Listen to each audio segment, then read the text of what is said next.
जो सतबार पाठ करतोय सुटई वंदे महासुख होय।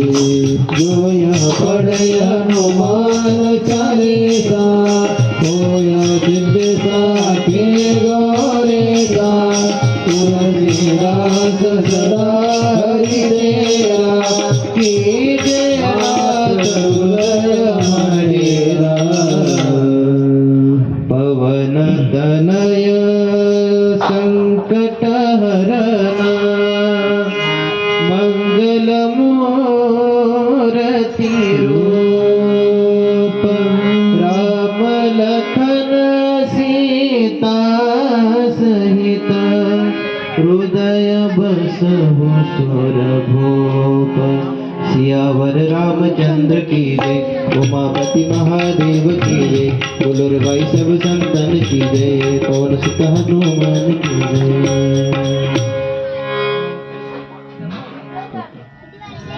भजे व्रजे कमंडलम समस्त पाद खंडलम।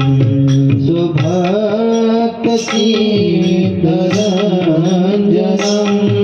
सदैव नंदनंदनम। सुबीजगोक्षमस्तकम सुनादवेणुहस्तकम। मनंगलं सागरं नमामि कृष्णनागरं। भजे व्रजे कमण्डलं समस्तपापखण्डं। मनोजगलेवमोचनं विशाललोचनं। विधूतगोपशोचनं नमामि पद्मलोचनं। करारविन्दभूधरं स्मितावलोकसुन्दरं। महेन्द्रमानदारणं नमामि कृष्णवारणं। रमण जय जय नवल किशोर। जय गोपी चित्तचोर प्रभु। जय जय माखन चोर।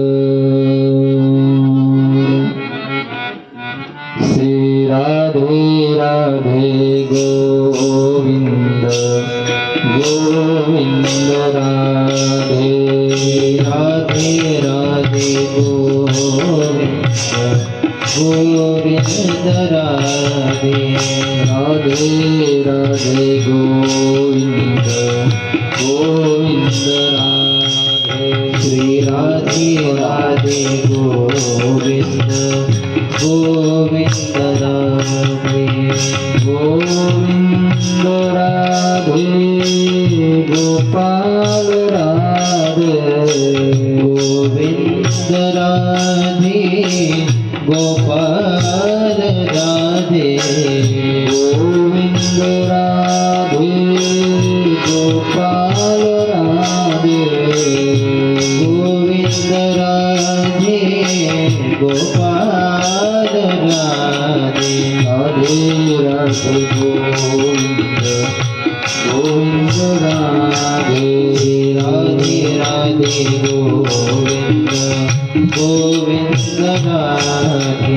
प्रभु रस गोविंद गोविंद राधे राधे राधे गोविंद गोविंद राधे।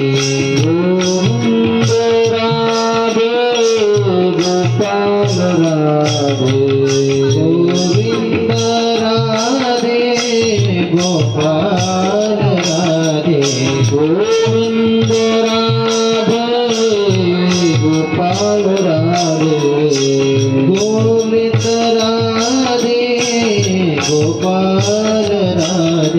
राधे राधे गोविंद गोविंद राधे राधे राधे गोविंद गोविंद राधे राधे राधे गोविंद गोविंद राधे राधे राधे गोविंद गोविंद राधे गोविंद राधे गोपाल राधे गोविंद राधे गोपाल राधे गोविंद राधे गोपाल राधे गोविंद राधे गोपाल राधे राधे राधे गोविंद गोविंद राधे राधे राधे गोविंद गोविंद राधे राधे राधे गोविंद गोविंद राधे राधे राधे गोविंद गोविंद राधे राधे राधे गोविंद गोविंद राधे राधे राधे गोविंद गोविंद राधे राधे गोविंद गोविंद राधे राधे राधे गोविंद गोविंद राधे राधे राधे गोविंद गोविंद राधे राधे राधे गोविंद गोविंद राधे राधे राधे गोविंद गोविंद राधे राधे राधे गोविंद गोविंद राधे राधे राधे गोविंद गोविंद राधे राधे राधे गोविंद गोविंद राधे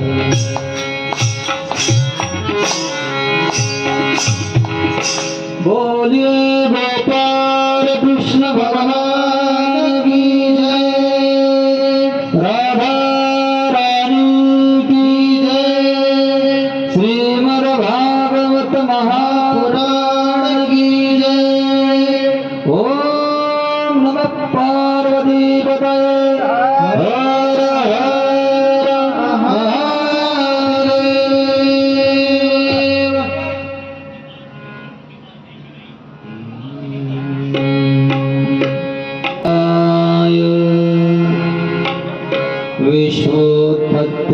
विश्वोत्पत्त्यादिहेतवे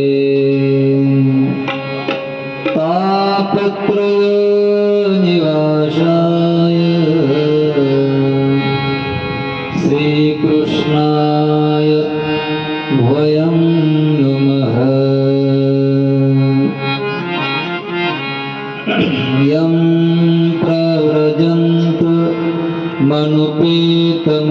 मनुपेतमपेतकृत्यं द्वैपायनो विरह कातर आजुहाव पुत्रेति तन्मयतया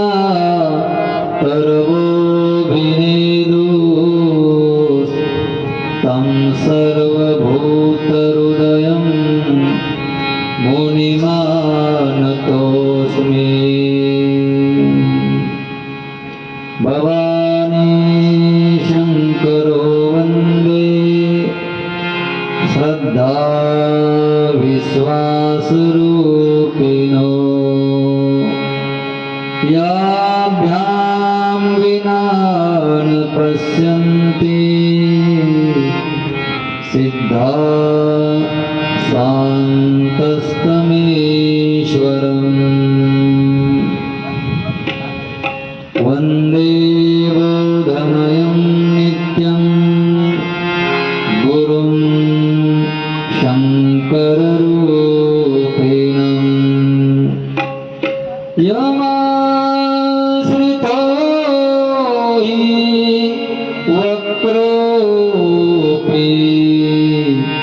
चन्द्रः सर्वत्र वन्द्यते कर्पूरगौरं करुणावतारं संसारसारं भुजगेन्द्रहारं सदा वसन्तं हृदयारविन्दे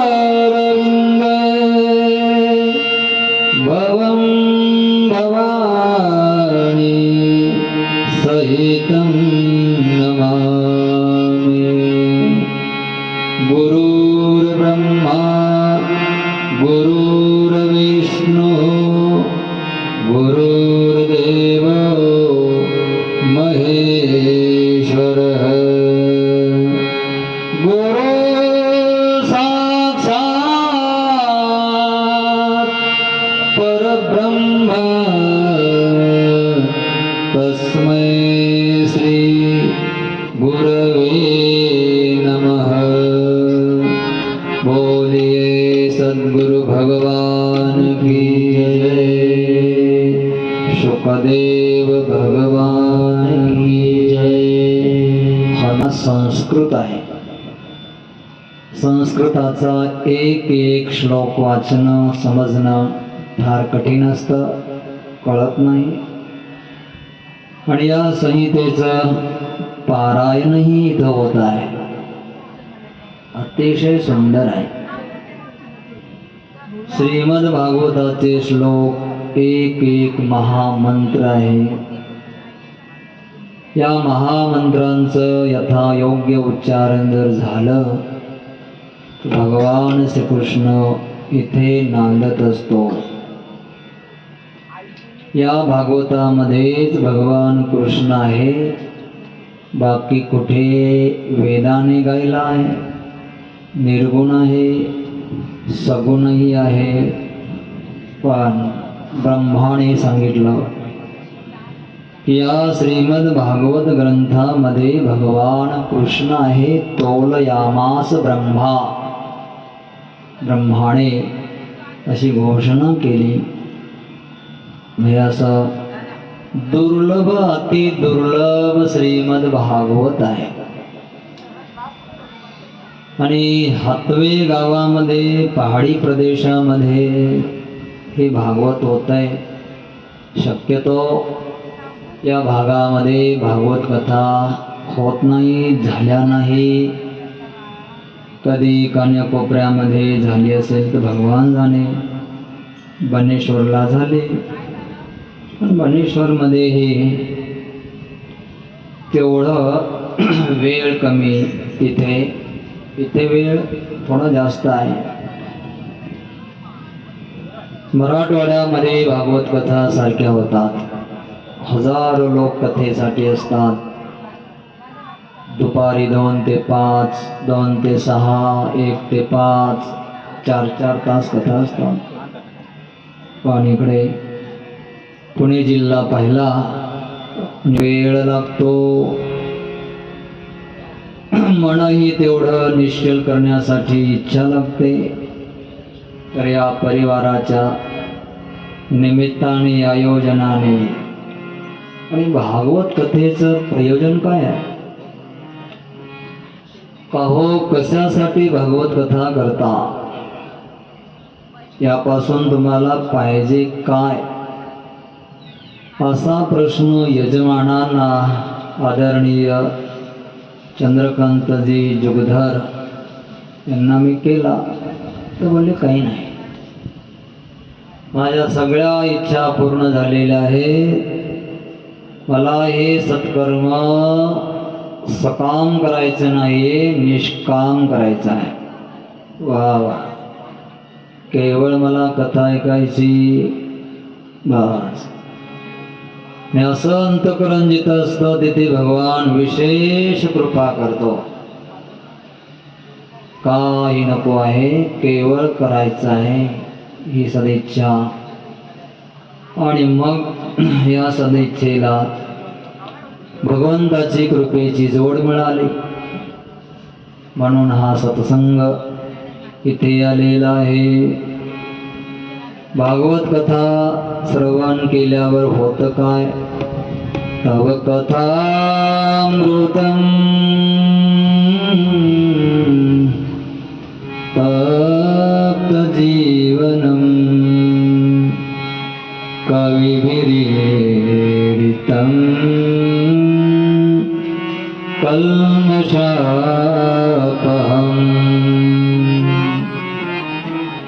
श्रवणमङ्गलं श्रीमदाततं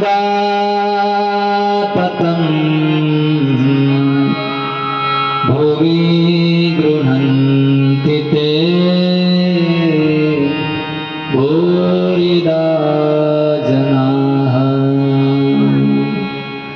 तप्त झालेल्या जीवनाला शांत करणारी ही कथा आहे. आम्ही संसाराच्या तापाने तप्त झालेली जीव आहोत. संसाराच्या तापे तापलो मी देवा करिताया सेवा कुटुंबाची मनवणी तुझे आठविले पाय.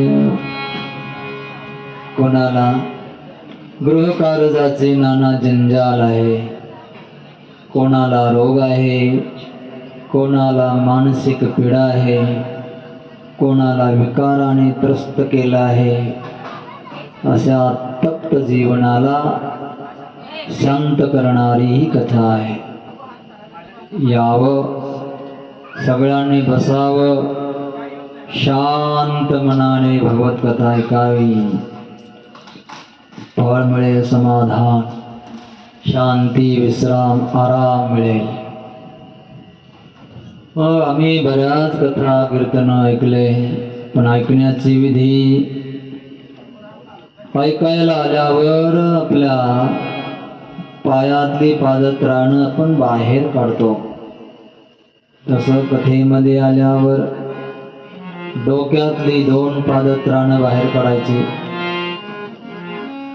एक आहे अहंकार, दुसरं आहे बुद्धी. बुद्धीला बाहेर ठेवायचं, अहंकाराला बाहेर ठेवायचं, आतमध्ये येऊ द्यायचं नाही. अहंकाराला सगळं कर्म व्यर्थ गेलं, सगळं श्रवण व्यर्थ गेलं.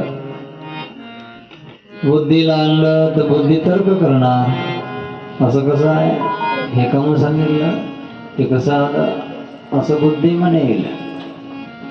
म्हणून बुद्धीला गुरुच्या चरणी समर्पित करायचं. आलात बसायला आसन पाहिजे, श्रद्धेचं आसन घ्यायचं, श्रद्धा सांभाळायची. आणि वरी छाया पाहिजे मंडप, तो मंडपात पाहिजे विश्वास. वट विश्वास अचल निज धर्मा, तीर्थराज समाज सुकर्मा. मंगल भवन अमंगल हारी, प्रभु सुदस्रुत अधीर बिहारी. वट विश्वास अचल निज धर्मा, तीर्थराज समाज सुकर्मा. विश्वास पाहिजे, अंतःकरण सरळ पाहिजे, त्याच्यामध्ये छिद्र नको, त्याच्यामध्ये दुसरा माल भरलेला नको. अंतःकरणामध्ये आणि अंतःकरण सवास पाहिजे, पालथ नको. असं असेल तरच भगवत कथेचा रस त्या अंतःकरणामध्ये येतो. असं आपलं अंतःकरण ठेवून आपण भागवत कथा श्रवण करणार आहोत, गाणारही आहे आणि श्रवणही करणार. वक्ता गातही असतो आणि वक्ता श्रवणही करत असतो. जेव्हा निमंत्रण दिलं गेलं तेव्हापासून कथेचं मनन चाललंय की आपल्याला कथा करायची आहे.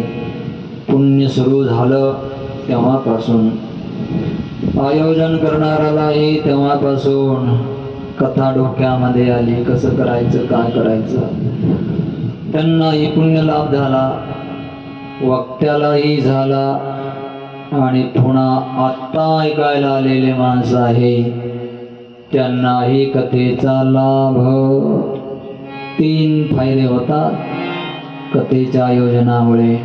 वक्ता पवित्र होतो, आयोजन करता पवित्र होतो आणि श्रवण करायला आलेले प्रत्येक जण श्रवण करून पवित्र होतात. ही कथा काही कालाच्या पूर्वदशामध्ये नैमिषारण्यामध्ये 87,000 ऋषी मुनी बसलेले आहे अनुष्ठान करण्यासाठी. देवाची प्राप्ती व्हावी, दर्शन व्हावं म्हणून बसले. एवढ्यामध्ये 87,000 ऋषी मुनीमध्ये सूत भगवान आले. सूत भगवंताला पाहून 87,000 ऋषी मुनी उठून उभा राहिले, स्वागत केलं, हार घातले, प्रार्थना करू लागले सगळेजण. सूत भगवान व्यासांचे परम शिष्य आहे, सिंहासनावर बसलेले आहेत. 87,000 ऋषी मुनींनी प्रश्न विचारला तर एकाच्या प्रश्नाला उत्तर देता देता नाही, प्रश्न ऐकता ऐकता बराच काल जाईल. म्हणून 87,000 ऋषीच्या तर्फे एक व्यक्ती निवडली गेली. तिचं नाव आहे शौनकजी महाराज. शौनक महाराजांनी प्रश्न विचारायला सुरुवात केली. सगळ्यांनी प्रश्न विचारला तर उत्तर कोणाला द्यायचं आणि कोणाचे काय काय प्रश्न येतील म्हणून शौनकजी एकटे उभा राहिले आणि एकट्याने प्रश्न केला. एकट्याने केलेला प्रश्न सगळ्यांचाच प्रश्न आहे तो, आणि तो प्रश्न ऐकून सगळ्यांना समाधान मिळेल असा प्रश्न केला. नैमिषे सुतमासीन मविवाद्य महामतीं कथासारं मम कर्णरसायनम्. जीवाला दुःखाची निवृत्ती होईल आणि सुखाची प्राप्ती होईल असं काही साधन महाराज तुम्ही सांगा. शौनकजीने सुतजीला प्रश्न केला. आणि असंही सांगा, कलियुगामध्ये जीव मायेने भ्रमित झालेले आहे, त्यांना देवाची भक्ती कशी मिळेल आणि सुख कसं प्राप्त होईल हा प्रश्न ऐकून सूतजी महाराज म्हणले, प्रश्न सुंदर विचारला. तुम्ही प्रश्न विचारला म्हणून मी सांगेल असं नाहीये. प्रश्न कोणी विचारू शकतो, कसाही प्रश्न विचारू शकतो, पण तुम्ही प्रश्न विचारला आणि मी सांगावं असाच तुम्ही प्रश्न विचारला आणि पुन्हा तुमचं प्रेम आहे. प्रीती ही शौनक चित्ते ते ततो वच्मी विचार्य च. तुमच्या मनामध्ये प्रेम आहे, भागवताविषयी आहे, भगवान कृष्णाविषयी आहे आणि आपल्या जीवनाविषयी प्रेम आहे. म्हणून तुमच्या हृदयात प्रेम असल्यामुळे मी सांगत आहे.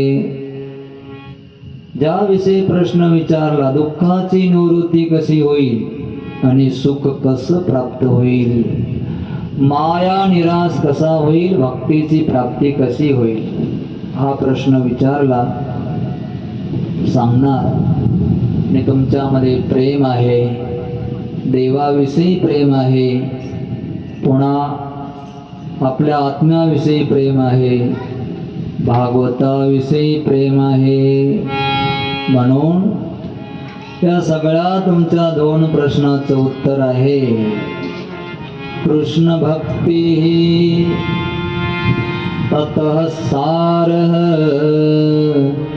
सयेव शास्त्रश्च.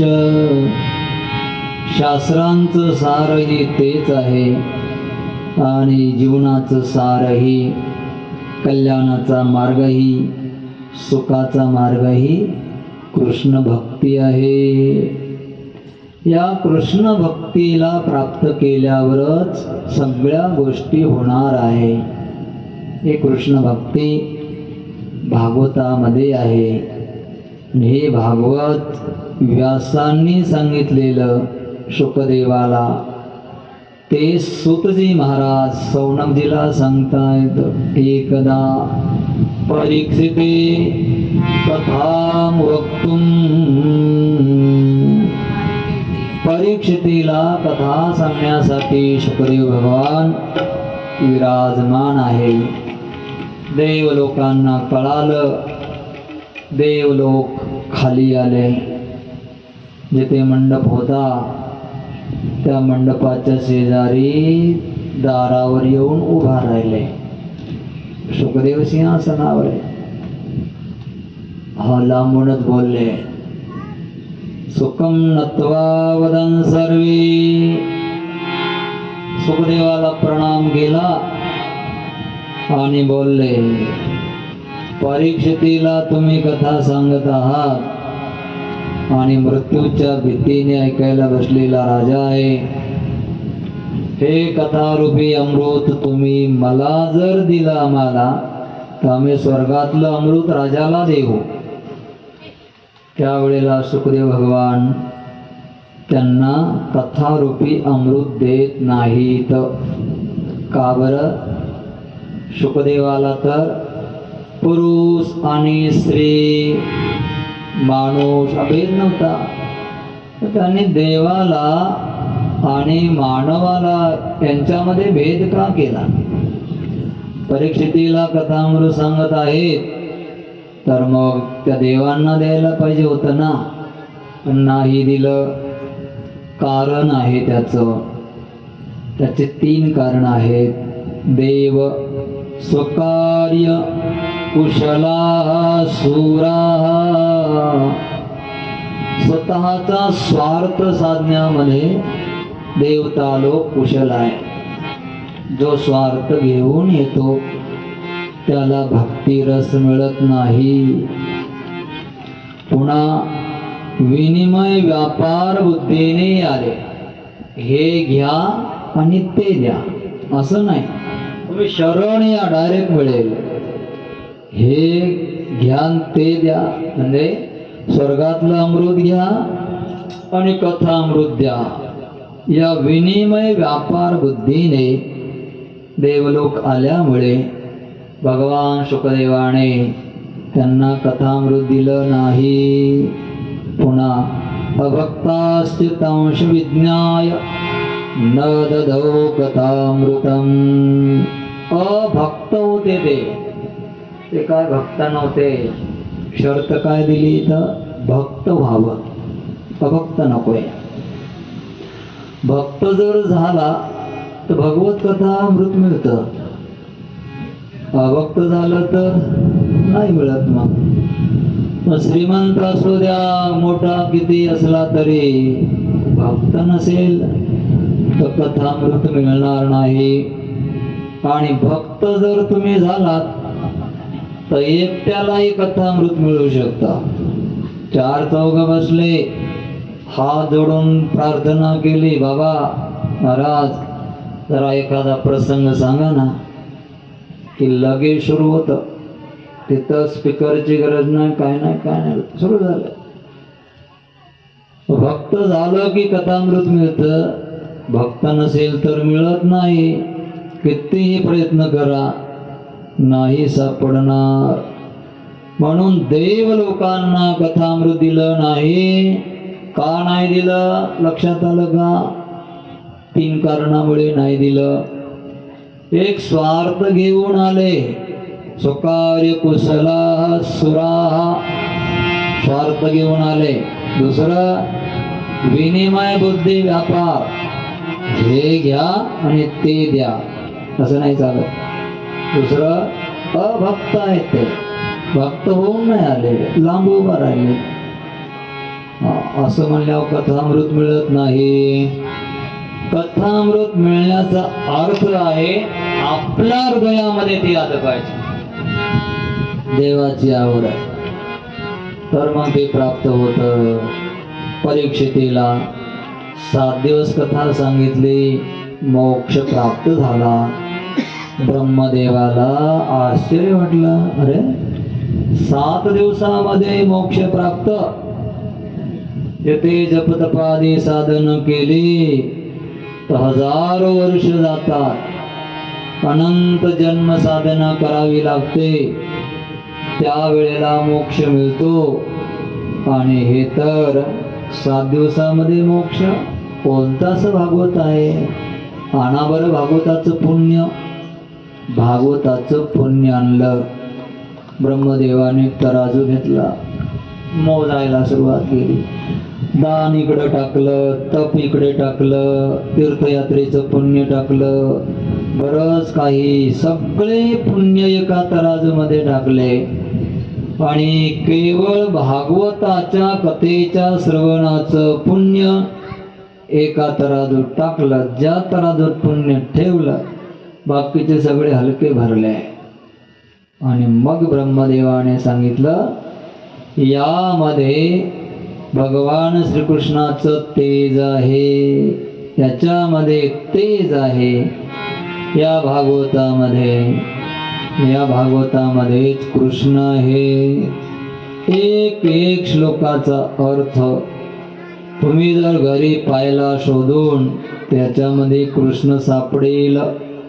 मंदिरामध्ये शक्यतो दिसणार नाही, पण भागवतात दिसल्याशिवाय राहणार नाही.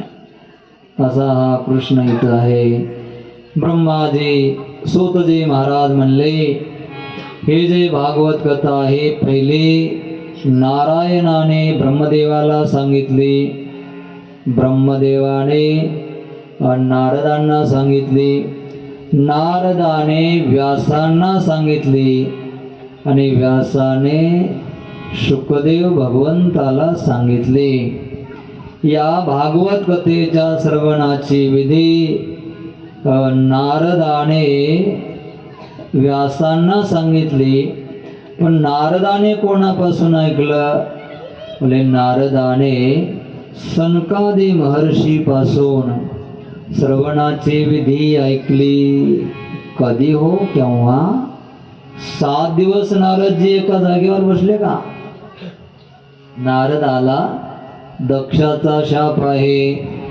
नारदजी एका जाग्यावर बसत नाहीये, कारण गायीची धार काढेपर्यंतच तिथे थांबतात, की लगेच दुसऱ्या ठिकाणी जातात. असे नारदजी एका जागेवर कसे काय बसले? तर त्याविषयी सुत भगवान म्हणतात, सुंदर असा एक कथा भाग आहे. एकदा तो विशालाया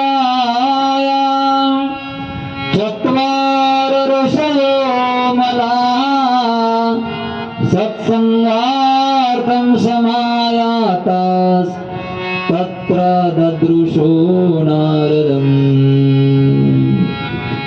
अहं ज्ञात्वा पृथ्वीमां सर्वोत्तमां पुष्करञ्च प्रयागञ्च गोदावरीं तथा.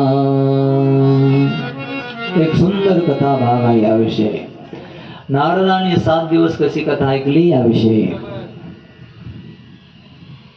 एकदा तु विशालायां चत्वार ऋषयो मलाः सत्संगार्थं समायाता तत्र ददृशुः नारदम्. एकदा सत्संग करण्यासाठी सनकादी महर्षी बद्रिकाश्रमावर गेले, आणि तिथे सत्संग करत असताना सनकादी महर्षी, तुम्ही ऐकलं असेल नसेल, म्हणजे हे 5 वर्षाचेच राहिले कायमचे, ते वाढले नाही. हा मोठे झाले नाही, ते आयुष्याने मोठे झाले, पण दिसायला 5 वर्षाचे दिसतात. जेव्हा हे ब्रह्माच्या अंगातून निर्माण झाले, त्यावेळेला ब्रह्माजी म्हणले, बेटा तुम्ही फार सुंदर आहेत, रसायन मस्त खा, मोठं व्हा लवकर आणि सृष्टीचा विस्तार करायचा आहे. म्हणजे कसा विस्तार करणार? त्यानंतर विवाह करायचा. सनकादी महर्षी म्हणले आम्ही विवाह करणार नाही. ब्रह्माजी म्हणले मोठं झाल्यावर विवाह करावा लागतो. सनकादी महर्षी म्हणले आम्ही मोठंच होणार नाही. तेव्हापासून तसेच राहिले, आजही तसेच. हजारो वर्ष झाले सनकादिकांना. ते 14 जण आहे, 14 सनातन आधी जे आहे 14 तसेच एकासारखे दिसतात. बस काय करत नाहीत ते. झाडाचा पाला फळं खायचे, जेवढं मिळेल तेवढं सृष्टीतलं, बस. एकाने बसायचं, सूर्योदय झाला तिघाने खाली बसायचं, कथा सुरू.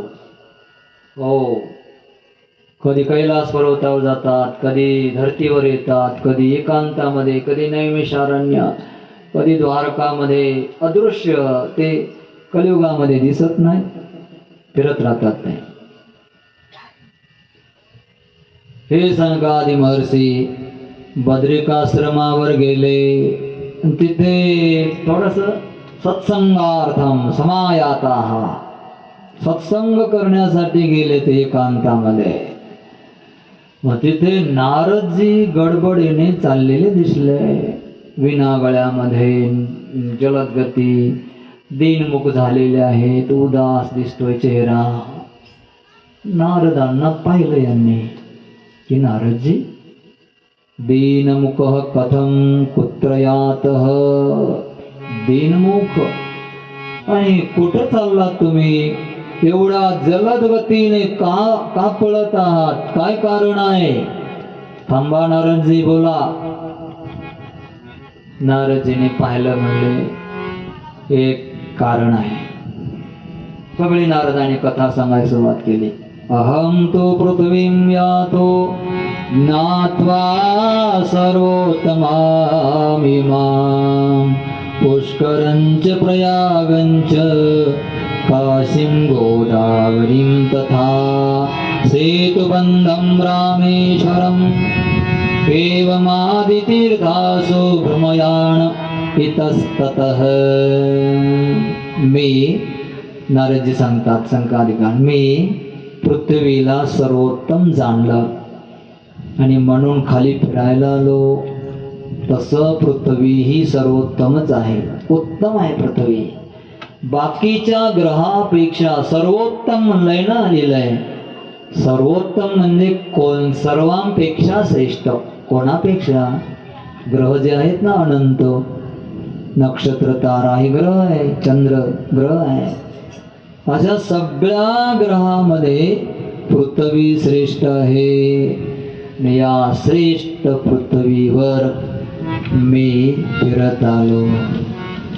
तुम्ही बघा ना, समुद्राच्या किनारी जा, सुंदर वाटतंय ना. गेलात का कधी? गेलात? हो का नाही? हा, झाडा डोंगरात गेलात ना, सह्याद्रीमध्ये जा बरं, मस्त वाटतं ना. वृक्ष आहेत आपले आपले उगवलेले, सांभाळले नाही कोणी, काय नाही. त्यांच्यामध्ये नदी वाहते. हे ईश्वराची सृष्टी किती सुंदर आहे. सर्वोत्तम. जिथे असुंदरपणा दिसते ही मानवाने केली आहे. प्रकृती सुंदर आहे. जिथे जिथे मानव आले तिथे तिथे विकृती झाली आणि मानवाला पण तिथे राहू वाटत नाही, मजबूरन राहतो पैशासाठी. सांगा, तुम्हाला पुण्यामधले 1 कोटी रुपयाचा बंगला आवडतो का सह्याद्रीच्या भागामध्ये एखाद्या नदीच्या काठी बसायला आवडतं? जर कोटीचा बंगलाच आवडत असला तर मग कधीतरी असं 7 दिवसाला 8 दिवसाला का येता इकडं गावाकडं? येतात ना, आणि एकांतामध्ये बसता. आणि तुमचा अनुभव तुम्हाला सांगतो, अरे पंखीच्या हवापेक्षा इथं किती सुंदर हवा आहे, आणि इथं हातव्यामध्ये किती सुंदर हवा आहे. आता इकडून किती सुंदर हवा येते, गार. है ना, सहज झोप येईल इथे. हे आवडतं ना, कारण प्राकृतिक आहे. प्रकृती सगळ्यांना आवडते, सुंदर आहे. मी काशीला गेलो, महाराजजी म्हणले, पुष्कर राजला गेलो, गंगा गोदावरी पाहिली, रामेश्वरम पाहिलं, अनेक तीर्थ फिरत फिरत फिरत फिरत मी यमुनाया तटम आपन्न, यमुनेच्या किनारी मी आलो. तत्र तिथे आश्चर्यम मया दृष्ट्वा, तिथं मी एक आश्चर्य पाहिलं.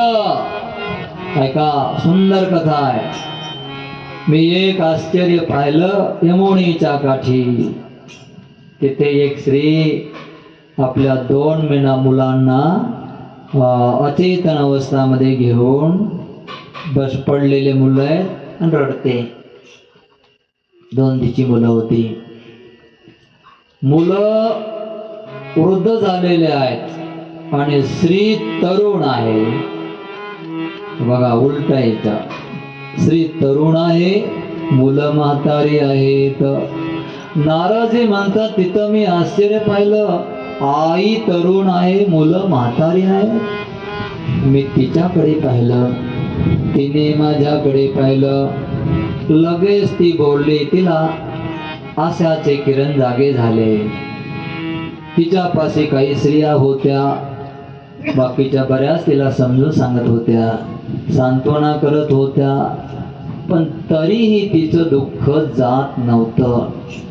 कोण आई आहे की मुलं असे मूर्छित अवस्थेत म्हातारी झालेले आहे, जर्जर झाले, आणि मी तरुण आहे, आई सुखी राहील का? नाही.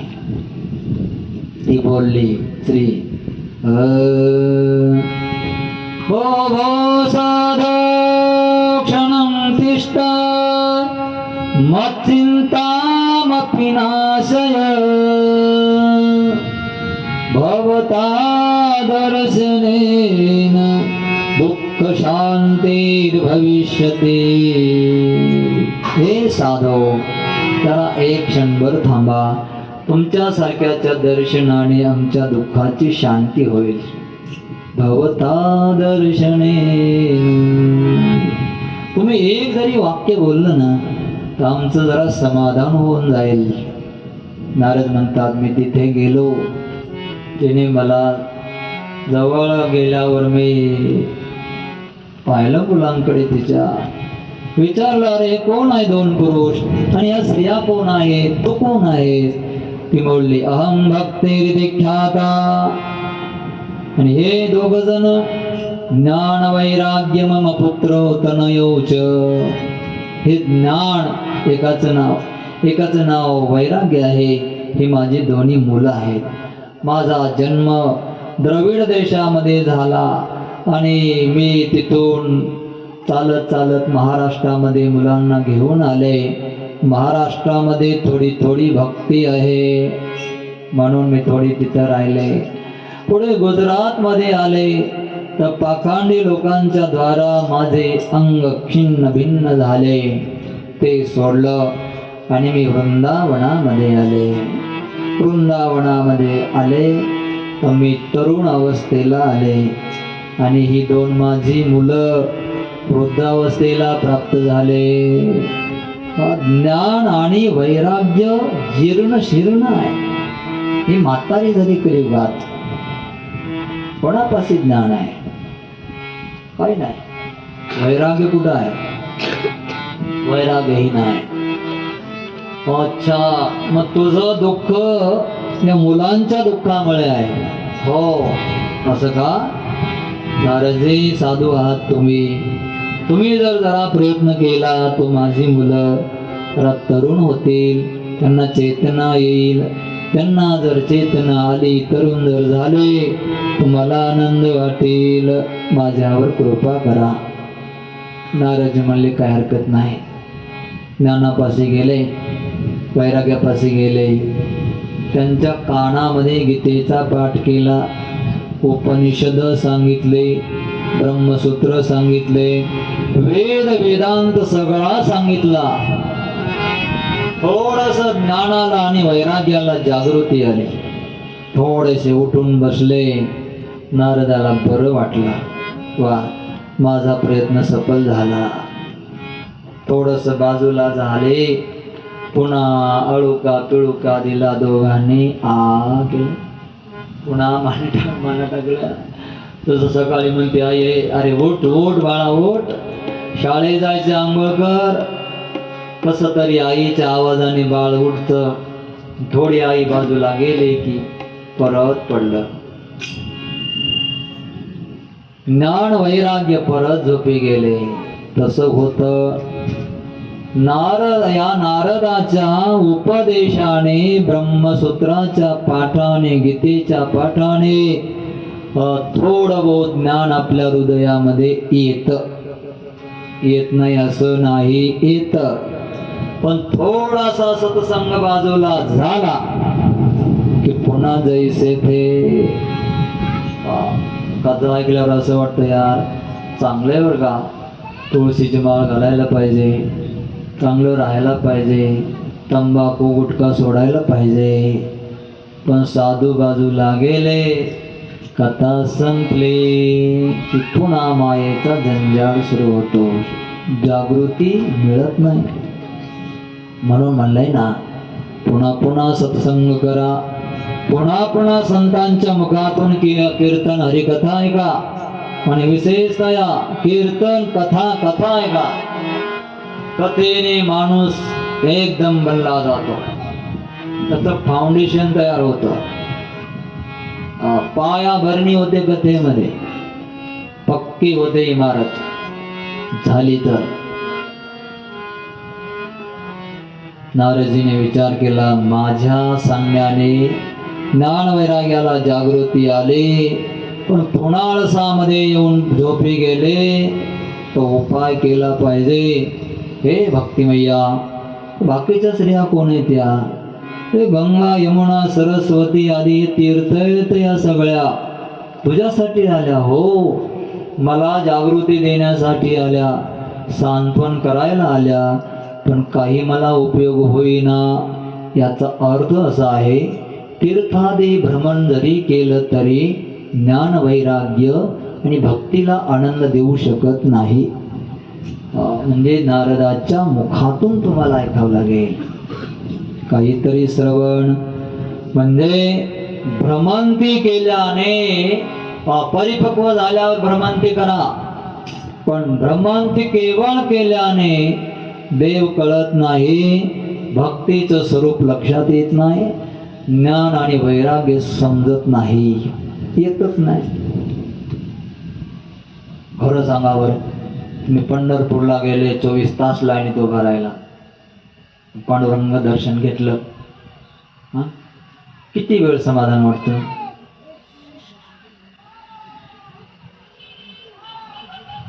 किती वेळ वाटतं?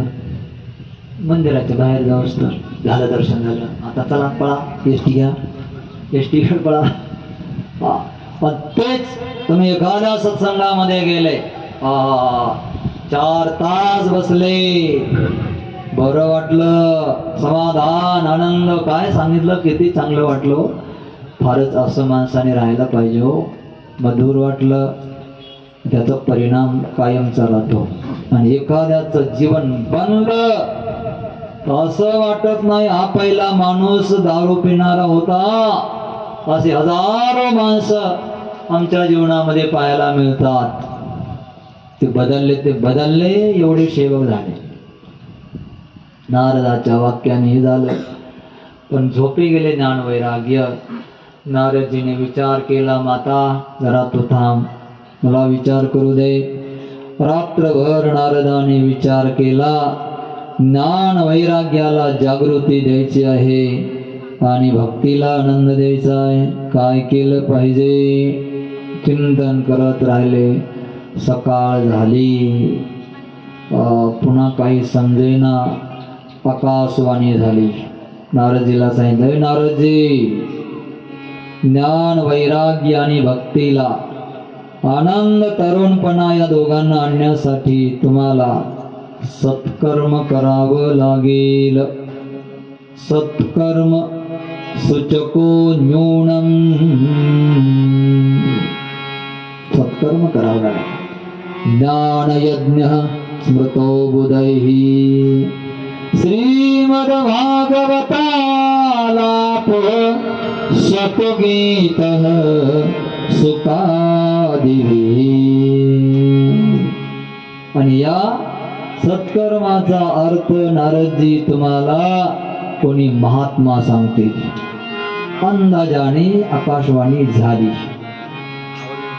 नारदजीला समाधान वाटलं, मार्ग तर मिळाला. आता सत्कर्म करावं लागेल. सत्कर्माचा अर्थ काय? सत्कर्माचा अर्थ कोणीतरी महात्मा तुम्हाला सांगतील. निघाले नारदजी. भक्तीला सांगितलं तू थांब, मुलांना इथं सांभाळ, मी येतो. नारदजी निघाले. जो साधू भेटेल त्याला विचारायचे, महाराज तुम्हाला सत्कर्माचा अर्थ माहित आहे, मला सांगा ना. ते म्हणले, नारदजी तुम्ही नारायणापाशी राहणारे, परमात्मा तुमच्या समोर प्रगट होतो आणि तुम्ही विचारत आहात सत्कर्माचा अर्थ, आम्हाला नाही सांगता येणार. सगळ्या धर्तीवर फिरत फिरत फिरत फिरत नारदजी बद्रिकाश्रमावर पोचले. गडबडीने चालले होते. का? दिनमुख का झाले? उदास का झाले? भक्ती आणि ज्ञान वैराग्याला समाधान प्राप्त करण्यासाठी, त्यांना चेतना देण्यासाठी, त्यांचा प्रचार प्रसार करण्यासाठी साधू फिरत असतो. साधूला चिंता असते. चिंता तुरः कथं ब्रह्मन् दीनमोकः इतस्ततः. नारद म्हणले, यासाठी मी फिरत आहे महाराज. तुम्ही सांगा मला, तुमची भेट झाली तर सत्कर्माचा अर्थ काय आहे? तेव्हा संताजी महर्षी म्हणले, सत्कर्माचा अर्थ आहे ज्ञान यज्ञ. नारदजी म्हणले, एवढा मोठा शब्द ज्ञान यज्ञ, कळलं का? ज्ञान यज्ञ. एखाद्याला विचारलं मती म्हणजे काय, त्याने उत्तर दिलं. विद्वान होता, त्याने उत्तर दिलं मती म्हणजे प्रज्ञा. काय कळालं? मती म्हणजे प्रज्ञा. पुन्हा विचारलं प्रज्ञा म्हणजे, महाराज हे पण नाही कळत आम्हाला, प्रज्ञा म्हणजे काय? बोले मेधा. असंच झालं ना. सत्कर्म म्हणजे काय तर बोले ज्ञान यज्ञ. महाराज जरा सोपं सांगा ना, ज्ञान यज्ञ म्हणजे काय? तो खाली लिहिलं, श्रीमद भागवतालाप सद्गीत सुखादिभिः. श्रीमद भागवत श्लोकांचा आलाप करणं, लोकभाषेमध्ये त्याचा अर्थ प्रगट करून सांगणं, लोकांना कथा भाग कळेल असं सांगणं, याला सत्कर्म म्हणतात. आणि हे शुकादिकांनी सांगितलेलं आहे. नारदजी तुम्ही ज्ञान यज्ञ करा, भागवताच्या श्लोकांचं वाचन करा आणि असं करा, एकांतामध्ये जा. बद्रिकाश्रमावरून तुम्ही खाली जा. आनंद तट नामक वन आहे, अर्थात हरिद्वारच्या ठिकाणीच आनंद वन आहे.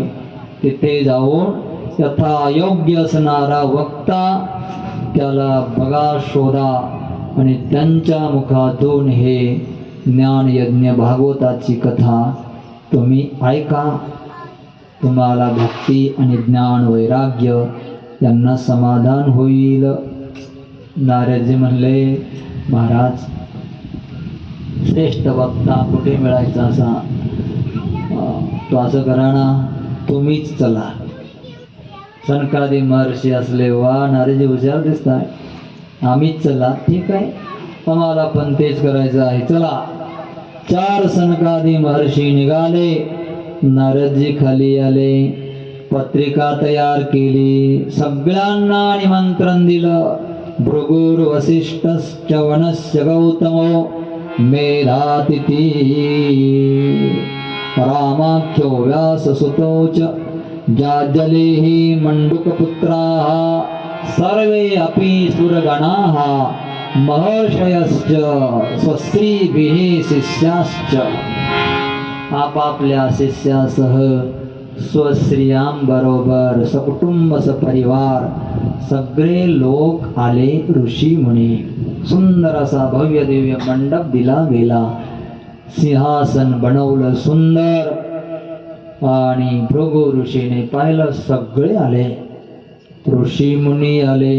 हजारो ऋषी मुनी एकत्र झाले. भृगु ऋषीच्या लक्षात आलं विषयी लोक आले नाही, पामर नाही आले, त्यांना बोलावलं पाहिजे. त्यांना पण बोलवायला गेले. सगळे जण आले आता आणि यजमान बसलेले आहेत. नारदजी महाराज पुढे खाली आणि सिंहासनावर एक सनकादी महर्षी पैकी एक जण बसले, खाली 3 जण बसले. कथा सुरू झाली. यजमान कथेला लागतो. यजमान नसेल तर कथा होऊ शकत नाही. का बरं? ही परंपरा का सांगितली? यजमानाशिवाय कथा नाही का सांगता येईल, पण यजमान पाहिजे. का? वक्ता आला यजमानाने पुढं बसायचं, वक्त्याच्या पहिलं सन्मान करायचा, बसायचं आणि कथा सुरू झाली. आरती होईपर्यंत सगळं होईपर्यंत बसायचं. जर काही गडबड झाली मंडपामध्ये, पाऊस वगैरे आला, वारं सुटलं, वक्ता जोपर्यंत आरती घेत नाही तोपर्यंत यजमानाने उठायचं नाही. बाकीचे पळून गेले तरी चालतंय. काय भरोसा? आता समजा पाऊस आला, येणार नाही. पाऊस जर आला तर पटापटा लोक उठणार का नाही? उठणार. पण आम्हाला आरती केल्याशिवाय उठता येणार नाही. जोपर्यंत उठत नाही वक्ता तोपर्यंत यजमानाने उठायचं नाही. म्हणून यजमान पाहिजे आहे. कथा सुरू झाली हरिद्वारच्या ठिकाणी. कशासाठी संकल्प केला? भक्तीला तिचे मुलं तरुण अवस्थामध्ये मिळावेत, भक्तीला आनंद व्हावा. संकल्प झाला. सकाम कर्म जरी केला, संकल्प झालेला आहे. आपल्याला भक्ती मिळावी, ज्ञान मिळावं, वैराग्य मिळावं म्हणून सत्कर्म आहे, म्हणून भागवत कथा आहे. असं जरी मनामध्ये संकल्प केला तरी ते प्राप्त होतं. कथेचं सुरुवात झाली. महात्म्य सांगायला सुरुवात केली. सदा संव्या सदा संव्या श्रीमद भागवती कथा यस्या स्मरण मात्रेन हरिश्चित्तं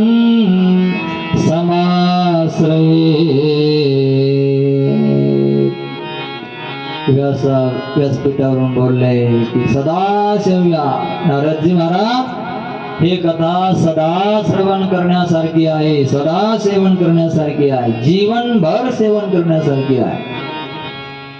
जीवनभर सेवन करता येत नाही म्हणून आपण एखादा महिनाभर नाही करता येत म्हणून आपण एखादा सप्ताह निवडत असतो. नारदजी आता जी कथा सुरू झालेली आहे ही तुम्हाला 7 दिवस सांगणार आहे. आणि ज्याने कथा 7 दिवस श्रवण केली यस्या श्रवण मात्रेन हरिश्चित्तं समाश्रये. केवळ श्रवण मात्राने हरी या कथेच्या माध्यमातून हृदयामध्ये प्रवेश करतो. असं महात्म्य चाललेलंच होतं. एवढ्यामध्ये असणारे जे आपले ज्ञान वैराग्य त्यांना वृंदावनामध्ये जागृती आली. भक्तीला आनंद वाटला. मुलं हलू लागले, चैतन्य आलं, उठून बसले. आई असं म्हणल्याबरोबर आईने चिपोळ्या घेतल्या हातात आनंदाने. श्रीकृष्ण गोविंद हरे मुरारे हे नाथ नारायण वासुदेव. श्रीकृष्ण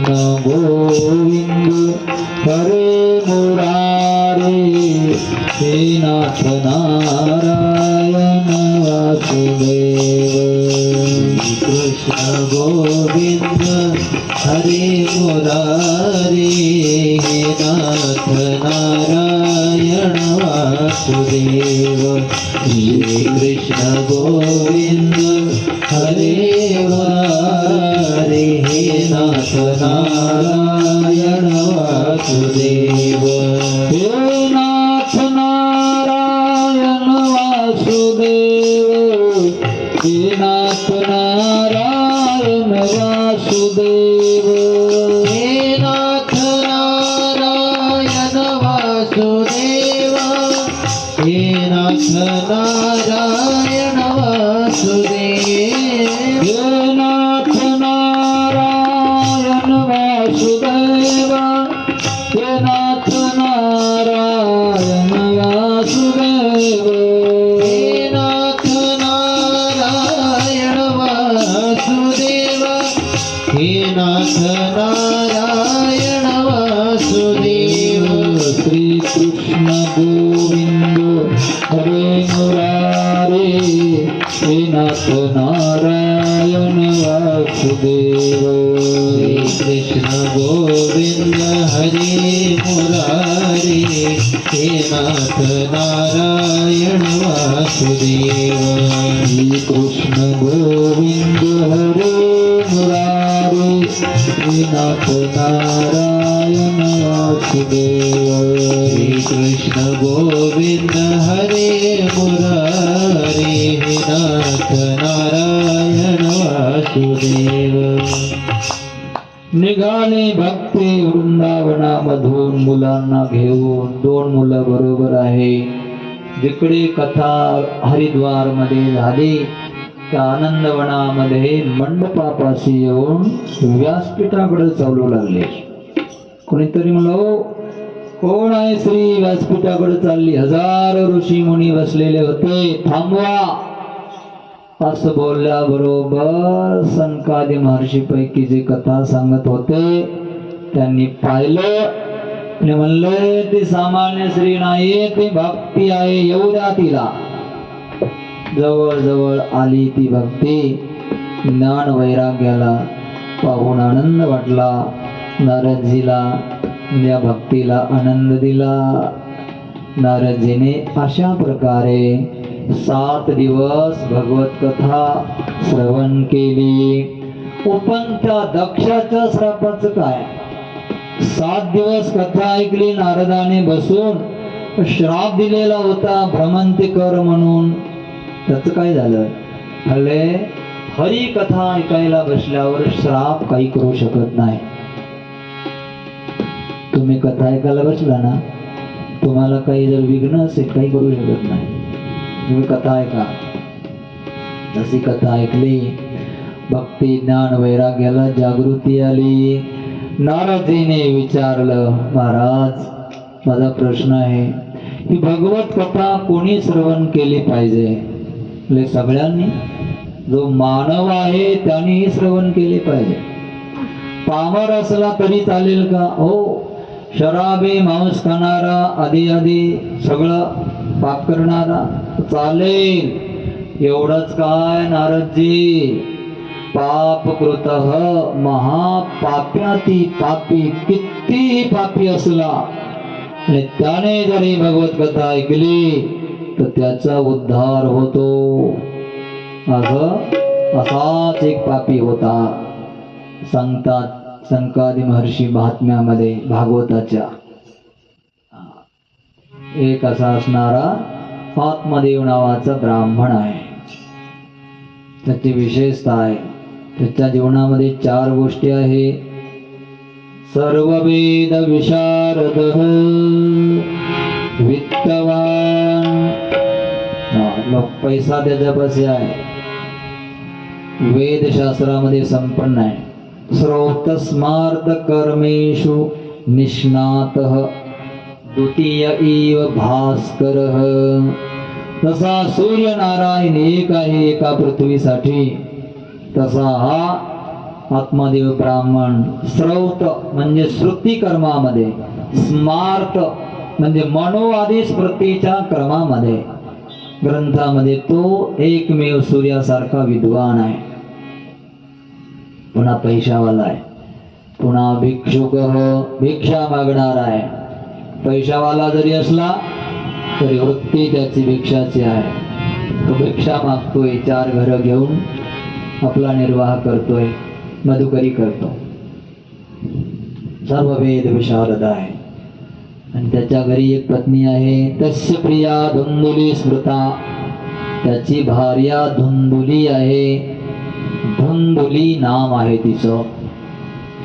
मला वाटते आजपर्यंत कोणी हे नाव ठेवलं नाही. धुंदुली आहे का? कोणाचंच नाव नाही धुंदुली. हा, झुंबरी असू शकतं पण धुंदुली नाही आहे. डिंपल हे बी असू शकतं. अनेक नाम आहे पण धुंदुली नाही. तत्प्रिया धुंदुली स्मृता, प्रिया आहे त्याची, फार प्रेम करणार आहे तिच्यावर. दोघांचा ग्रस्ताश्रम चांगला चाललेला आहे, अतिशय सुंदर आहे. आत्मादेव ब्राह्मण विद्वान आहे, पैसावाला आहे, सर्व वेद विशारद आहे, सगळं काही आहे. पण तरी थोडीशी संसारात उणीव आहे. संसार सुखी होण्यासाठी 4 गोष्टी लागतात. लक्षात बसलं तर बस बघा, किंवा तसं तर लिहून घ्यायला पाहिजे. सत्संग करणाऱ्यांनी अशा गोष्टी पुन्हा पुन्हा येत नसतात. 4 गोष्टी पाहिजेत संसारात. एक आरोग्य पाहिजे, दुसरी बुद्धी पाहिजे, तिसरं आपल्या संसारामध्ये संपत्ती पाहिजे, आणि चौथं संतती पाहिजे. आरोग्य, सकाळी लवकर उठणं, लवकर झोपणं आणि मित आहार खाल्ल्याने आरोग्य राहतं. हॉटेलमधलं बंद. आणि आपल्याला तर सवय आहे, आज वाढदिवस आहे, चला चला हॉटेलला, आज घर बंद. 2-3 हजार रुपये घालून येणार ना, तेवढेच आम्हाला दिले असते तर.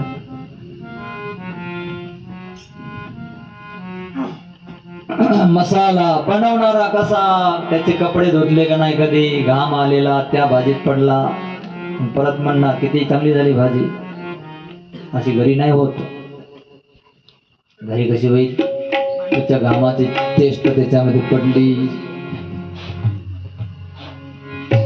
पैशावाले ऐका, जर तुम्हाला पैसा जास्त झाला, घरी बनवायचं, मस्त वाढदिवस करायचा, उरलेले पैसे ज्याला गरज आहे अशा विद्यार्थ्याला दान करायचं.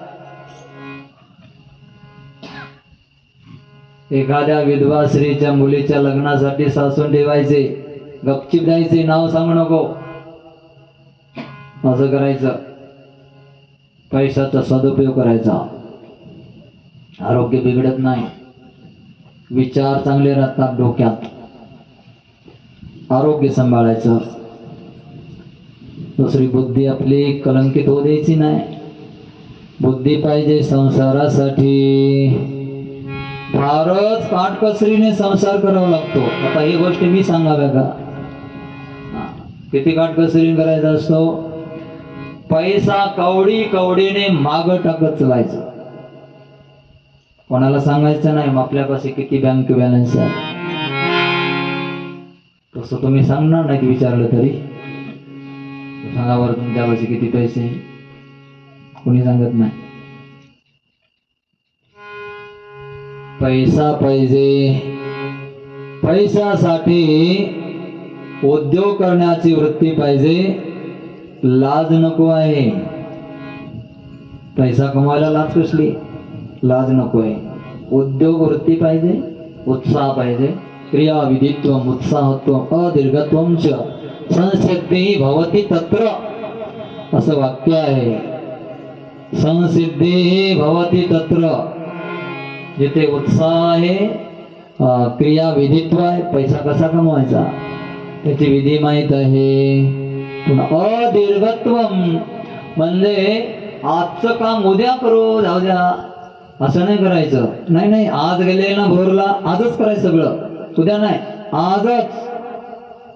उद्यावर नाही अदीर्घत्वम, दीर्घत्वम न, दीर्घत्वम म्हणजे उद्यावर घालणं, अदीर्घत्वम आजच. हे सांभाळलं तर संपत्ती येत असते आणि भाग्याचे निभडसे पुन्हा उद्यमाचे निमिसे. आरोग्य पाहिजे संसारामध्ये, संपत्ती पाहिजे आणि बुद्धी पाहिजे. बुद्धिवान माणूस पाहिजे.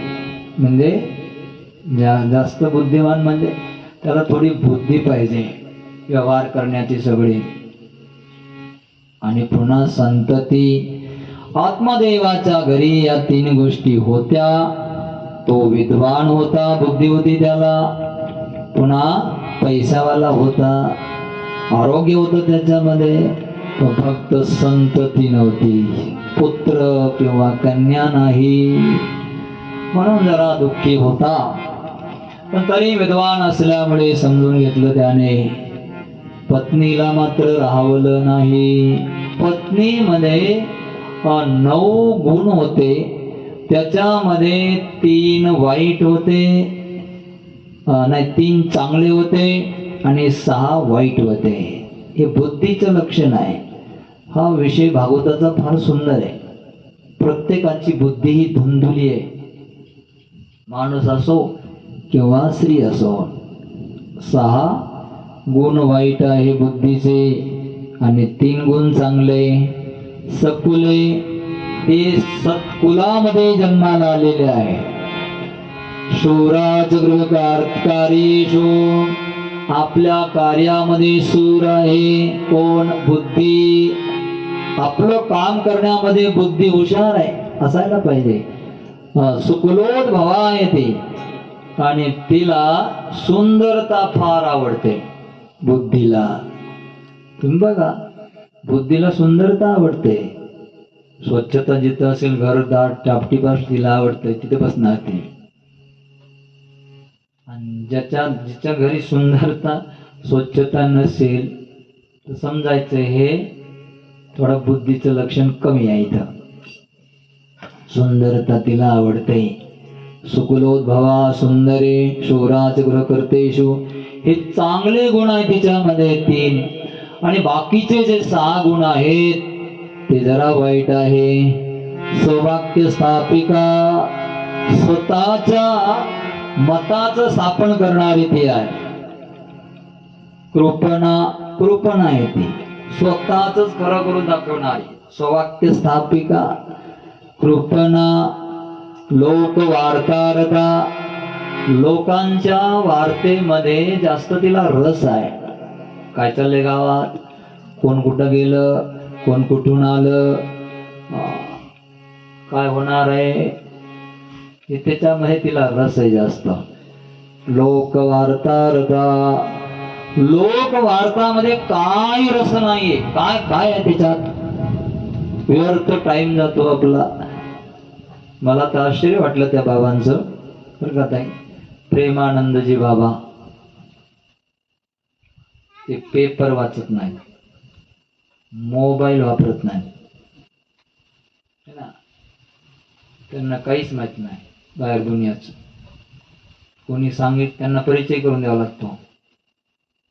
ही व्यक्ती कोण आहे, त्यांचे शिष्य सांगतात ही अमुक अमुक आहे. सचिन तेंडुलकराला सुद्धा त्यांनी विचारलं हे कोण आहे, माहितच नाही.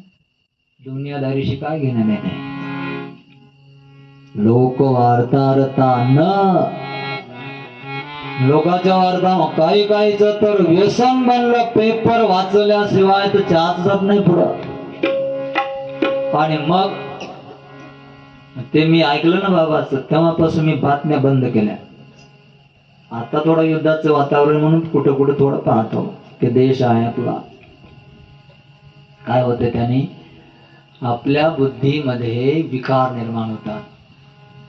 की कुणी काहीतरी बोललंय त्याच्याविषयी बेकार आहे, झालं का दुर्गुण सुरू. म्हणून ते येतं साधूसाठी. ज्याला राज्य शासन चालवायचं त्याने पाहायलाच पाहिजे. त्याला काही चालवायचं आहे. ही जे धुंदुका धुंदुली आहे लोक वार्तारत आहे. कृपणा कलहप्रिया स्वभक्त सापिका लोक वार्तारता. आणि पुन्हा कलहप्रिया, तुला भांडण फार आवडतं. एखादं असतं बघ गिराईक, भांडण त्याला जास्त आवडतं. भांडायचं म्हणलं की तयारच, कुठून तरी काहीतरी काढणार आणि भांडणार असे ती प्रिया आहे. संसार चांगला तिचा चाललेला असताना मनामध्ये आलं की पुत्र पाहिजे. दोघांनी सत्कर्म केलं. पुत्र कन्या प्राप्त होण्यासाठी काही गोष्टी असतात. शारीरिक दोष असेल तर नाही होणार. शारीरिक दोष नाहीये, पुण्य नसेल तर, पाप असेल तर मग अडचणी येतात. त्यांनी सत्कर्मही केलं, धर्म केला, परत सगळं केलं, पण फायदा काही झाला नाही. पण लोक आहे ना, आत्मदेवाने समजून सांगायचं. नसेल तर काय हरकत नाहीये. पुत्र नाही म्हणून काय झालं, कन्या नाही म्हणून काय झालं. किती पुत्रवान सुखी आहेत, किती कन्यावान सुखी आहे. अरे सुखाचा आणि आनंदाचा पुत्र कन्यावर अवलंबून नाही, काही संबंध नाही. सुख पाहिजे असेल तर हरिभजनाविना सुख नाही. कुणीच नाही ना, कन्याही नाही, पुत्रही नाही. मग देवाला म्हणायचं, देवा केवढा मोठा अवसर दिला तू, आम्हाला दिला नाही कन्या पुत्र, तो प्रसाद दिला नाही. काही हरकत नाही, तुझी इच्छा आहे. आम्ही दोघं भजन करणार मिळून, कमावलेलं आपलं आईस करणार, फिरायला जाणार, गाड्या घोड्या घेणार, मस्त करायचं दोघांनी. काही प्रॉब्लेम आहे का? देवानं दिलं नाही ना, काही नाही.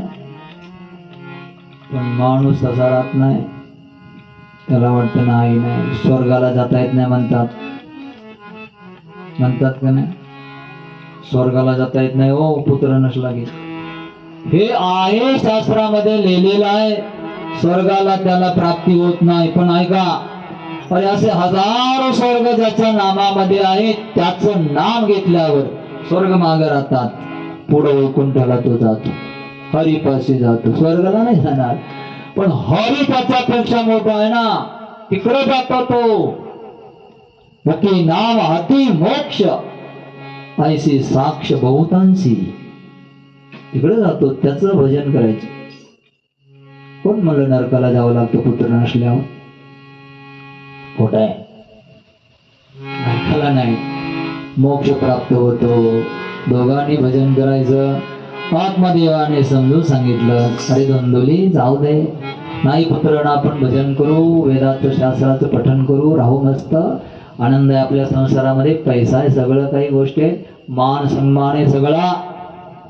हा, पण तिला शेजारणीने बसू दिलं नाही. तिच्या मनामध्ये येत, पतीपाशी आले की स्थिर राहते, बाहेर गेली की बिघडते वातावरण. आत्मदेव म्हणले, तू बाहेर जाती कशाला, आपल्या घरी बसायचं ना, ज्ञानेश्वरी वाचत बस. महिला स्वभाव आहे, बाहेर गेल्याशिवाय जमत नाही. आणि बाहेर गेल्यावर मग फिरून फिरून फिरून महिला मंडळ त्याच्यावरच बोट आणणार. एक तर म्हणली की आमचं धन तर काय, आम्हाला लेकरं बाळ, पण तुझं धन काय, कोल्या कुत्र्याची धन आहे. झाड रडत बसली, आली घरी. आत्मदेवाला सहन होईना. आत्मदेवाला वाईट वाटलं. आणि मग आत्मदेव विचार करता करता करता गेले. गेले म्हणजे त्याला काय म्हणतात इंग्लिश मध्ये, डिप्रेशन, काय काय शब्द, गेले. कंट्रोल संपलं दिमागवरच. आत्महत्या करण्याचा विचार आला. ऐसा हा लौकिक गदा राखवेना, पतित पावना देवराया. लग्न करू जाता मनती हा मातला, न करिता झाला नपुंसक. उपचार करिता मनती हा पसारा, न करिता नरा निंदिताती. बहु बोलो जाता म्हणती हा वाचाळ, न बोलता सकळ म्हणती गरवी. तुकाराम महाराज म्हणले हे असं लोक आहे, मग काय कर. लोक जैसा भूक धरिता धरवेना, अभक्ता जिरेना संत संग. म्हणून सगळं सोडून दे बाबा लोक वार्ता आणि भजनामध्ये रममाण हो. पूज्य मोरारी बापूचं वाक्य, मोरारी बापू म्हणले एकदा, भगवान को प्रसन्न करना बहुत सरल है, लोगों को खुश करना बहुत कठिन है. कोई ना कोई नाराज हो ही जाता है. रामाला नाही खुश करता आली अयोध्या सगळी, एक निघालाच सीतेला दोष देणारा. जाऊ दे कशाला, पण तिने ऐकलं नाही, रडू लागली. वाईट वाटलं आत्मदेवाला. आत्मदेवाने विचार केला, चिंतनामध्ये गेले, बुद्धीवरचं कंट्रोल संपलं. आत्महत्या का करतो मनुष्य, याच्या काही समस्या आल्या, बुद्धीवरचं कंट्रोल संपलं की मेंदू काम करत नाही. पाप काय पुण्य आहे समजत नाही. निघाला रात्रीचं 12 वाजता घर सोडलं, जंगलामध्ये गेला. बोला नकोच त्या पत्नीचं ऐकायला नको आणि लोकांचं ऐकायला नको, आपला आत्मउद्धार करून घ्यावा. गेला जंगलामध्ये. सकाळी सरोवराच्या काठी पिंपळाचं झाड होतं, बसलेलं आहे. आत्महत्या करायची, पाण्यामध्ये हातपाय बांधून उडी मारायची. एवढ्यामध्ये साधू दिसले समोर. बरं झालं साधू आले, शेवट आहे आपला, दर्शन घ्यावं. दर्शन घ्यायला गेला, दर्शन घेतलं. साधूने विचारलं कोण आहेस? आत्मदेव ब्राह्मण आहे. अच्छा, का आला जंगलामध्ये? बोले मरण्यासाठी आलो महाराज. पण तुम्हाला पाहून इच्छा जागृत झाली. का मरायचंय? एवढी समस्या काय? बोले यासाठी मरतोय, मला पुत्र नाही आहे. पुत्र नाही याच्यासाठी? पुत्र नसल्यावर मरायचं असतं का कुठं? आणि मेल्याने समस्या समाप्त होते का? मेल्यावर समस्या समाप्त होत नाही. आणि कधीच मरायचा विचार आणायचाच नाही. कर्ज होऊ द्या, एखाद्या काही परिवारामधलं कोणी जाऊ द्या, पण मरायचं नाही. मेल्यावर होतं काय माहित आहे ना? भूत व्हावं लागतं. भूत. जेवढं आयुष्य शिल्लक राहिलं तेवढं आयुष्यापर्यंत तुम्हाला भूत व्हावं लागेल. आणि भूत योनीमध्ये पाणी गंगेचं पिता येत नाही, नदीचं पाणी पिता येत नाही, नळाचं पाणी पिता येत नाही, कोणी डेऱ्यामध्ये पाणी ठेवलेलं पिता येत नाही, पावसाचं पाणी पिता येत नाही. सुई जाईल एवढं तोंड असतं फक्त. वेदना सारख्या चालू असतात.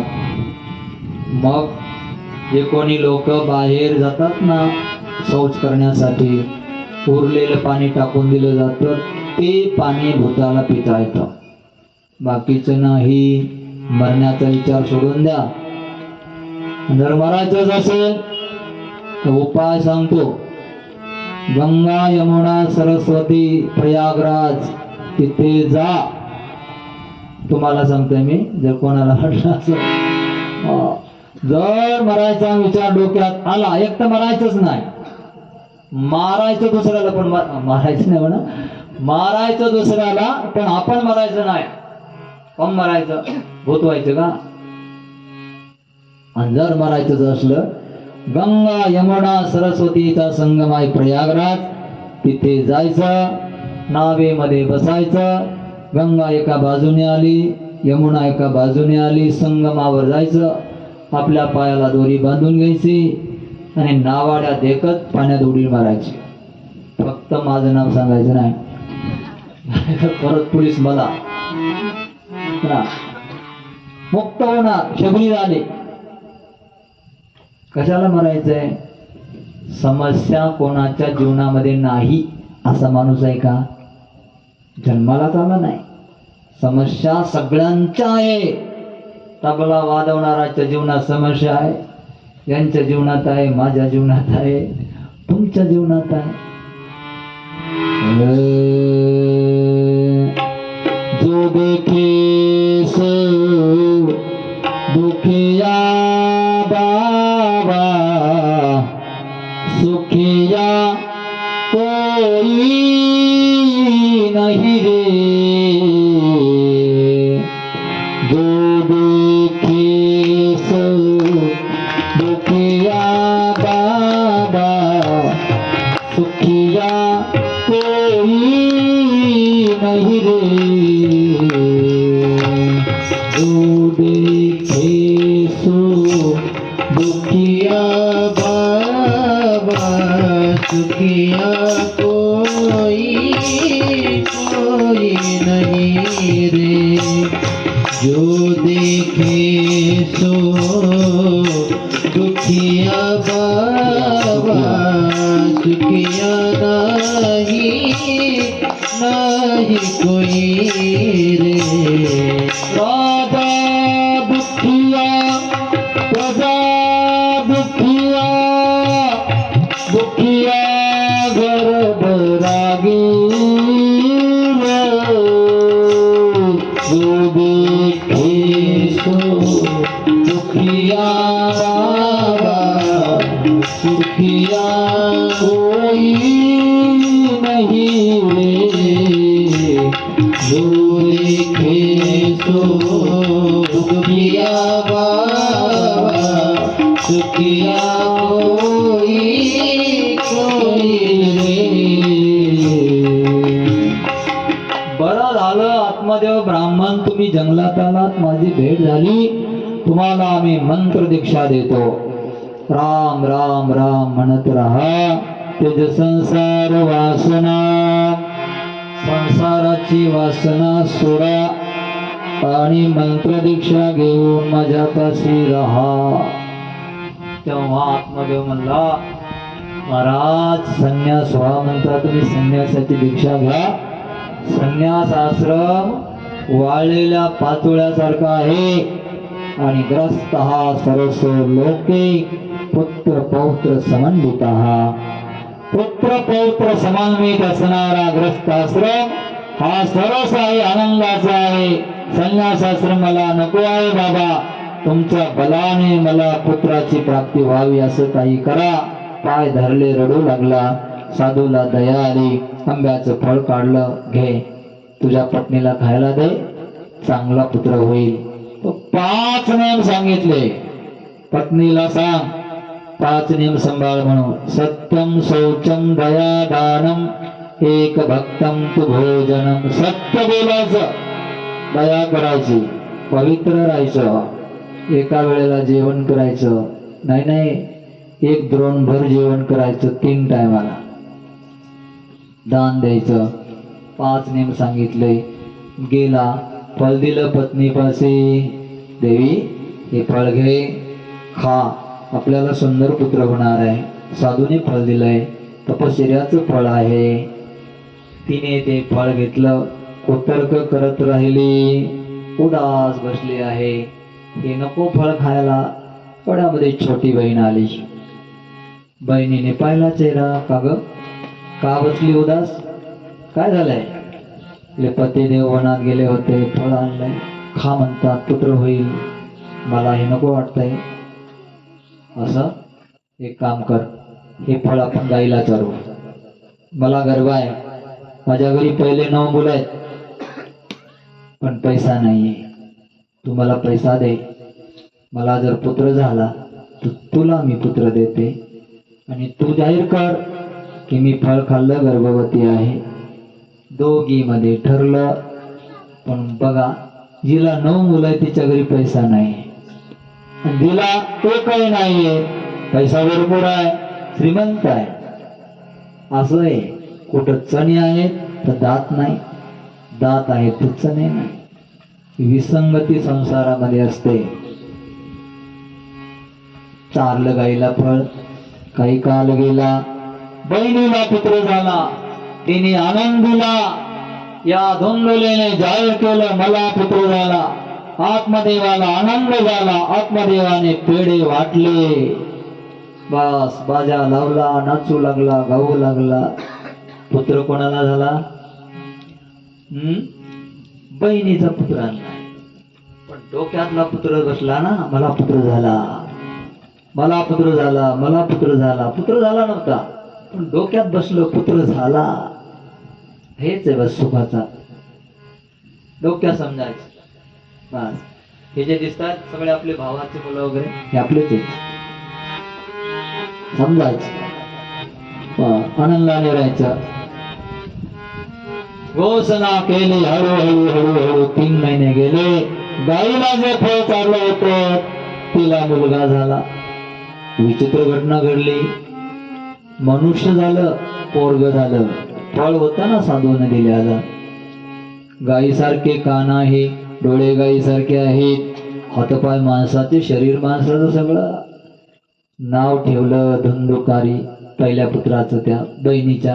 धुंदुकारी हा 3 महिन्याने झालेला. दिव्यम सर्वांग सुंदरम कनक प्रभम, सोन्यासारखी प्रभा होती त्याची. सर्वांग सुंदर होता. गायीसारखे कान होते, गायीसारखे डोळे होते, गायीसारखा स्वभाव होता. गोकर्ण नाव ठेवलं. गोकर्णो महापंडित, गोकर्ण महापंडित झाला.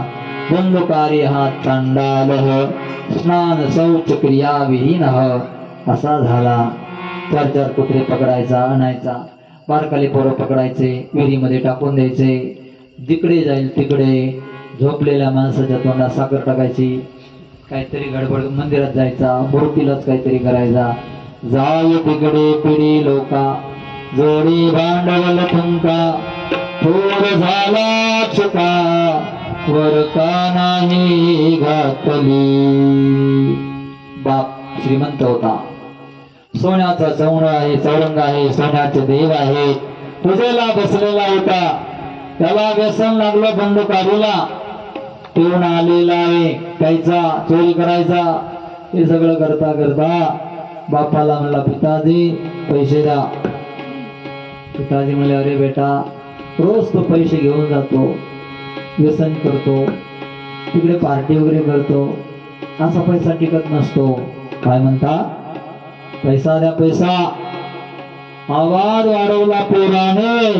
पिताजी म्हणले, बेटा 100 रुपये कमवावे तेव्हा 10 रुपये खर्च करावे. पैसा नाही मिळणार, नाही मिळणार. एक लाथ घातली कमरामध्ये बापाच्या. आणि मग आत्मदेवाला आठवलं, अरे तो साधू म्हणला होता पुत्र होईल पण सुख मिळणार नाही. सगळं राजाला 60,000 होते. असे बरेच संसारामध्ये आत्मदेव आहे. पुत्राच्या दुःखामुळे दुःखी आहे. रडू लागला आत्मदेव. गोकर्ण आला. गोकर्णापाशी हात जोडून बाप म्हणतोय, गोकर्ण तू किती रे, किती सुंदर आहेस, आणि तो किती, मला लाथ मारले रे त्याने. गोकर्ण म्हणला, पिताजी हा संसार आहे, त्याला संसार म्हणतात. इथे शिकायत करण्यात फायदा नाही. एक काम करा, उन्हामध्ये जा, 10व्या स्कंदाचा भागवताचा पाठ करा, मोक्ष होईल तुम्हाला. ऐकलं बापाने पोराचं. बाप निघून गेला. गोकर्णाने ओळखलं, अरे ज्या घरी आई वडिलाची इज्जत होत नाही त्या घरामध्ये राहणं योग्य नाही. गोकर्ण निघून गेले तीर्थयात्रेला. राहिला धुंदुकारी आणि त्याची आई. पुन्हा तर 5-5 वेश्यांना घरी आणलं. 5 व्यसन लागले त्याला. मग पैसा मागितला. आई घाबरली, बापाला मारलं होतं याने, आणि मला जर याने काही केलं तर. पळायला गेली. घरामध्ये आर होता, त्यामध्ये पडले, तिचा मृत्यू झाला. राहिला एकटा धुंदुकारी. आता तो मोकळं झालं मैदान. सगळं विकलं त्याने घरचं. श्रीमंती समाज तिथं गेला, पैसा सगळं संपलं. चोरी करू लागला. सोनं आणायचा, कपडे आणायचा, 5-5 वेश्याला तो द्यायचा. हे सगळं करता करता करता वेश्यांच्या लक्षात आलं, हा चोरी करायला जातो, सोनं आणतो, अलंकार आणतो, सगळं याने भरपूर आणलेलं आहे. एक ना एक दिवस पोलीस यांना पकडणार आणि दंडाचा मार बसला की आपलं हे नाव सांगणार. त्याच्यापेक्षा याला संपवायचा ठरवलं. 5 जणीने झोपला असताना गळ्याला फास दिला, खांडाला अडकीलं, ओढलं, मराणा खाली अग्नी पेटवला, सोडलं. अग्नीमध्ये जाळला जिता. ज्वाला ती दुःखेन तेन निधनो गतः मेला. बंदुकारी भूत झाला. गोकर्णाला कळालं. फिरत फिरत गोकर्ण महाराज आले.